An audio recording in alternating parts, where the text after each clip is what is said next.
बिलासपुर में swine flu और dengue का खतरा लगातार बढ़ा हुआ है। बिलासपुर में स्वाइन फ्लू और डेंगू से लोगों को डर लग रहा है। इस बीच स्वाइन फ्लू से ग्रसित एक मरीज की भी मौत हो गई है।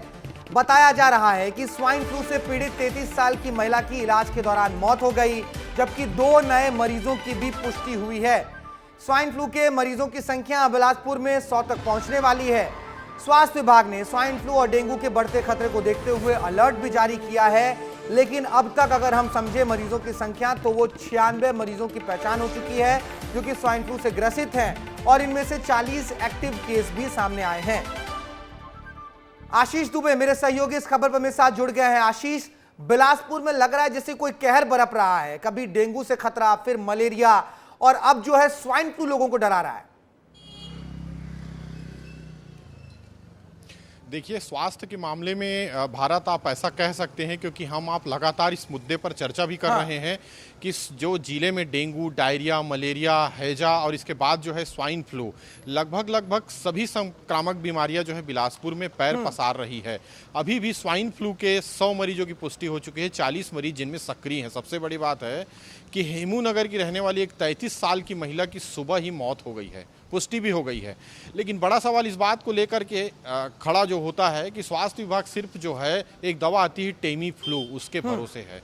इनके पास जो है उस तरह के पर्याप्त संसाधन नहीं है जिस तरह से जिसको लेकर इनके पास में जो पुख्ता इंतजाम होने चाहिए वो नहीं है। कैसे इसकी जांच होगी, कैसे इसका लाइन ऑफ ट्रीटमेंट चलेगा, कैसे क्या होगा, ये तक नहीं है, क्योंकि अलर्ट में ये कह दिया गया है कि जिस तरह से कोरोना के मामलों की चीज़ें चल रही थी, जो प्रिकॉशंस लिए जा रहे थे मरीज, वो इसमें लेंगे। तो कुल मिलाकर के एक तरह से जो कोरोना का दौर बिलासपुर वालों ने देखा, वो स्वाइन फ्लू को लेकर भी अब उसी तरह के अलर्ट, उसी तरह के हालात और उसी तरह की चीज़ें हैं कि ये भी जो है फैले ना, किसी तरह से ये और भी किसी तरह से लोगों को ये नुकसान ना पहुंचे। इसलिए स्वास्थ्य विभाग ने इसके लिए साल दर साल जब भी मॉनसून का मौसम आता है, बारिश का मौसम आता है, तो इस तरीके की बीमारियां बिलासपुर को घेर लेती है। नजर तो एक ही बार लगेगी किसी शहर को, यहां नजर तो नहीं लगी है। मुझे लग रहा है बिलासपुर पर नजर ही नहीं है क्या प्रशासन की? जी देखिए, हालात तो ऐसा ही बताते हैं, लेकिन सबसे जो बड़ी बात है कि यदि स्वास्थ्य विभाग इस पूरे मामले में संजीदा हो जाता भारत, तो शायद ये स्थिति नहीं बनती।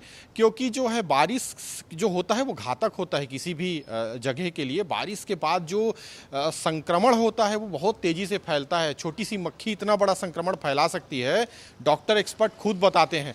तो सवाल इस बात को लेकर के उठता है कि आखिर स्वास्थ्य विभाग जब बारिश हुई तब जो क्लोरीन पाउडर होता है, जो ब्लीचिंग पाउडर होता है, सफाई को लेकर जो गंदगियां फैलती है उसको लेकर क्यों नहीं जागता है? डॉक्टरों को जो हिदायतें देनी चाहिए, जो चेतावनी दे, हालांकि शासन इस पूरे मामले में गंभीर है। शासन लगातार निर्देश दे रहा है स्वास्थ्य विभाग को कि आप उन जगहों पर जाकर सर्वे करें, उन जगहों पे जाकर जो है चीजें ठीक करें, जो संवेदनशील हैं जा रहे हैं। लेकिन जो स्वास्थ्य अमला है, जो निचले स्तर पर स्वास्थ्य अमला काम करता है लोगों के बीच, कहीं ना कहीं सजगता की उनकी कमी रही है, तभी जाकर स्थितियां इतनी विकराल हो जाती हैं। बहुत शुक्रिया आपका इस तमाम जानकारी के लिए आशीष।